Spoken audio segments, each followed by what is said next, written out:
Kalo kilita ani nani samba fulani mwa ani nani hobela jile oni yantuma au bisimila mifa production ka kunafundi keneka.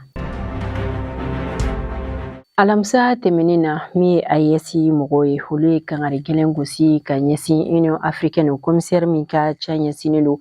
politiki ben hani lakana kunyama ni oye bankuli ade huyi ka sababu yake Sidaw mɔgɔ ka lajɛrɛ mun kɛra kalo tile 7 tɛmɛnen Abuja kaw fe a y'a ladɔnniya k'a fɔ ko Union Africaine o ma jɛni AES ka bɔli CEDEAO la wa k'u bɛ CEDEAO kelen de dɔn ka d'a kan nin kuma fɔta in kan alamusadon min ye Niger, Mali, Burkina Faso o kɔkanko minisiri u ye lasili kɛ o lasili kɔnɔ u y'a ladɔnniya k'a fɔ Union Africaine ko o kana a sen don ni jamana saba ani CEDEAO u ni ɲɔgɔn cɛ ko yamaruya sɛbɛn foyi de tɛ a to n'a bɛ se ka a sen don a la k'a ye mɔgɔ welelen de kɛnɛ kan wa fana ni a bɛ a hakilinata di ko kan ka kɛ ani CEDEAO u ka baara ɲɔgɔnya hukumu de kɔnɔ ka kɔn o cɛ min kɛra araba tɛmɛnen na kalo tile 10 Burkina kaw fe u ka minisiri ɲɛmɔgɔba fɔlɔ ni o ye Dr Apollinaire Joachim Kielem Tambela ale ye Nations Unies mɔgɔ ka o bisimila u ka jamana kɔnɔ ani olu ka lajɛrɛ la a y'a ladɔnniya k'a fɔ ko min Union Africaine ka fara Nations Unies mɔgɔw kan k'u bɛ ka CEDEAO mɔgɔw ka waleya ɲɔgɔn ta ka u sɛgɛrɛ nka a ye ladilikan kɛ ka ɲɛsin u ma ko ni u ma jateminɛ kɛ u ka waleya la ko Burkina Faso a bɛ bɔ u ka kulu in bɛɛ kɔnɔ ni o ye Union Africaine ka tila ka fara Nations Unies kan wa tilala k'a yira k'a fɔ fana Mali, Niger, Burkina Faso ko ni jamana saba bɛɛ lajɛlen u kun balolen don ɲɔni u ka don CEDEAO la wa fana ko ni u bɔra hali bi k'u bɛ se ka balo fana o tɛmɛlen kɔfɛ tuguni a tilala k'a yira k'a fɔ ko jamanaw bɛ diɲɛ kɔnɔ minnu ma mara jamana wɛrɛ fɛ ni o dɔ ye Thailand ani Ethiopie ko ni jamana ninnu bɛɛ k'u ma coloniser jamana wɛrɛ fɛ nka hali bi ko olu bɛ se ka balo u bɛ ka balo cogoya min na ko ni jamana saba o fana bɛ se ka kɛ o cogoya kelen na. Ɲangini min kun tara ka ɲɛsin an ka parti tɔn jɛkulu mɔgɔw ma kabini avril kalo tile 10 o tɛmɛnen na ni o kun ye ka u bali ka lajɛrew kɛ a yirala k'a fɔ o ɲangini ninnu o lawulila an ka minisiriw ka lada la lajɛ min kɛra araba tɛmɛnen kalo tile 10 u ye ni laselin kɛ o la walen kɛra nisɔndiya ye ka ɲɛsin mɔgɔ caman ma ni o dɔ ye Musa Mara ye Musa Mara a ye foliba lase an ka jamana marabagaw ma ni hakilina in na ni ka tila ka a ɲini u fɛ tuguni an ka jamana parti tɔn jɛkulu mɔgɔ 10 minnu fɔlɔ minɛna ka u datugu ni a mɔgɔ 11 na o kɛra Mohamed Alou Bacile n'ale datugura kalo tile 8 o tɛmɛnen na a y'a ɲini o mɔgɔ 11 ninnu bɛɛ lajɛlen u ka se ka labɔ kaso la cogoya min.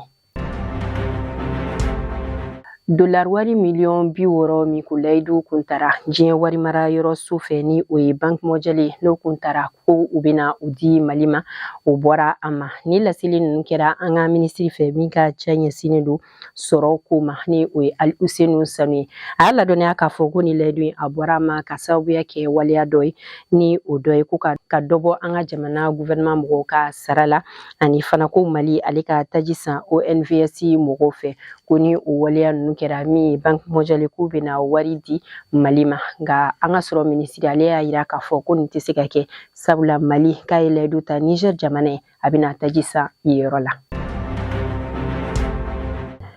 Abubakar Tarawele ni ale kun ye M5 RFP mɔgɔw ka ɲɛmɔgɔ ye a yirala k'a fɔ assise min bɛ ka kɛ an ka jamana kɔnɔ kalo tile 8 tɛmɛnen ale minɛna k'a datugu kaso la ni o ye san 1 kaso ye. Kalabankoro kow fe yen kalo tile 8 tɛmɛnen kulu min ka baara ɲɛsinnen don farikolo ɲɛnajɛ seko ani dɔnko o ma olu farala ɲɔgɔn kan ni ka joli manani 300 ta k'o di an ka jamana finitigilakaw ma walasa u bɛ se ka u yɛrɛ dɛmɛ ni o ye cogoya min na.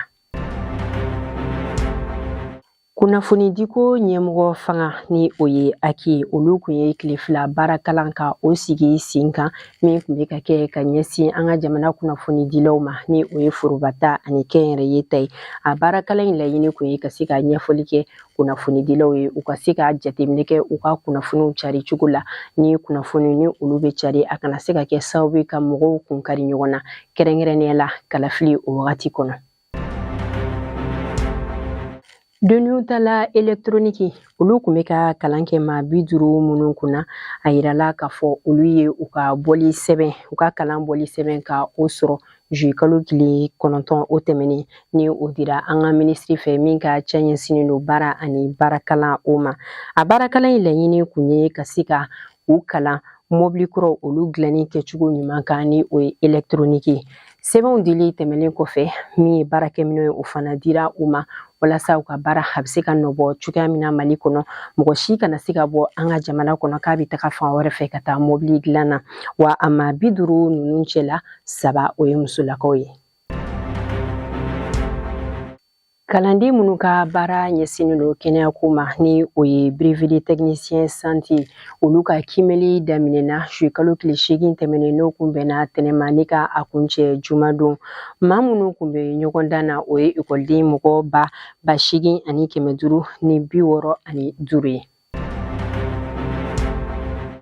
An bɛ taga Burkina Faso u ka furancɛla fanga ɲɛmɔgɔ n'o ye capitaine Ibrahim Traoré ale ni u ka jamana mɔgɔbaw u kun ye lajɛrɛ dɔ kɛ alamisa tɛmɛnen na o lajɛrɛ in senfɛ a ye kuma caman fɔ a y'a ladɔnniya k'a fɔ ko kɛlɛ a tɛ olu ni Côte d'Ivoire jamana kɔnɔdenw ni ɲɔgɔn cɛ nka k'a bɛ ani u ka ɲɛmɔgɔw de cɛ wa a ye o waleya kelen de fɔ ni ka ɲɛsin Benɛkaw olu fana ma a y'a yira k'a fɔ ko Benɛ jamana kɔnɔ ko dalilu jɔnjɔn bɛ u bolo min b'a sɛbɛntiya k'a fɔ ko base militaire 2 o bɛ Benɛkaw fɛ yen ni o ye Faransikaw ta ye wa ko nin base in kɔnɔna la k'u bɛ ka kɛlɛkɛcɛw ni o ye kulu marifatigiw ye ka olu dege kɛlɛ la ani mɔgɔ minnu fana ni olu joginna k'u bɛ u furakɛ yɔrɔ kofɔlen na nka ko ale bɛ fɛn min fɔ ni ka ɲɛsin Benɛkaw ma k'u bɛ ka nin waleya min kɛ ko doni a nataw la a bɛ se ka kɛ sababu ye ni nin maa murutilen ninnu bɛ tila ka kɛlɛ kɛ ka ɲɛsin Benɛkaw yɛrɛ ma.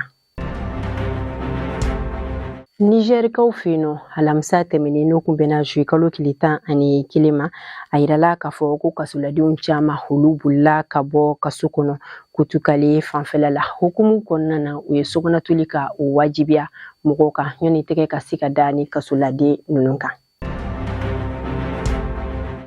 An bɛ taa Senegalikaw fɛ yen nɔ Irisi kokanko minisiri ni o ye Mikahil Bogdanovic ale kun tagara Senegalikaw fɛ juillet kalo tile 10 o tɛmɛnen na Senegal jamana ɲɛmɔgɔ Basiru Diomaye Faye o ye a bisimila a ka nin tagamɛn kun bɛ hukumu min kɔnɔ o ye Irisi ani Senegal olu bɛ se ka jɛ ka baara kɛ ɲɔgɔn fɛ kɛrɛnkɛrɛnnenya la min yɔrɔ dɔ bɛ kuma dugu jukɔrɔ fɛnw kan.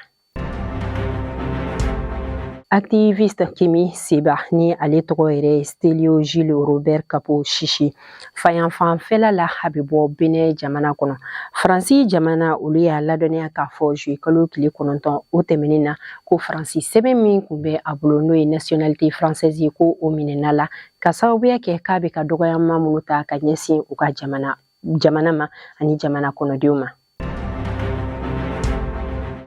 Hali bi an bɛ to Faransi jamana kɔnɔ u ka donatala kɔrɔ ni o ye Patrice Evra ye ale ɲɛgira ni kalo 12 ka so ye ko sababuya kɛ k'a ye a kɔ don a ka denbaya la ni o waleya ninnu kɛra kabini mai kalo tile fɔlɔ san 2021 ka taa se septembre kalo tile 28 ma san 2023 ma hukumu kɔnɔna na fana o tilala ka wajibiya a kan a ka euro 4,000 k'o sara a furumuso ye ka tila ka fara kalo 12 o kasoladon fana kan. Ni ne bɛ dansigi bi kunnafoni na an bɛ foli lase aw bɛɛ lajɛlen ma aw ka kulomajɔ ni lajɛli la sanga ni a wagati bɛɛ lajɛlen la an bɛ foli lase an ka dibila baarakɛbagaw olu yɛrɛ ma kosɛbɛ an ka jamana Ala ka basigi a k'an bɛn o la sanga wagati wɛrɛ ni Ala ka jɛ.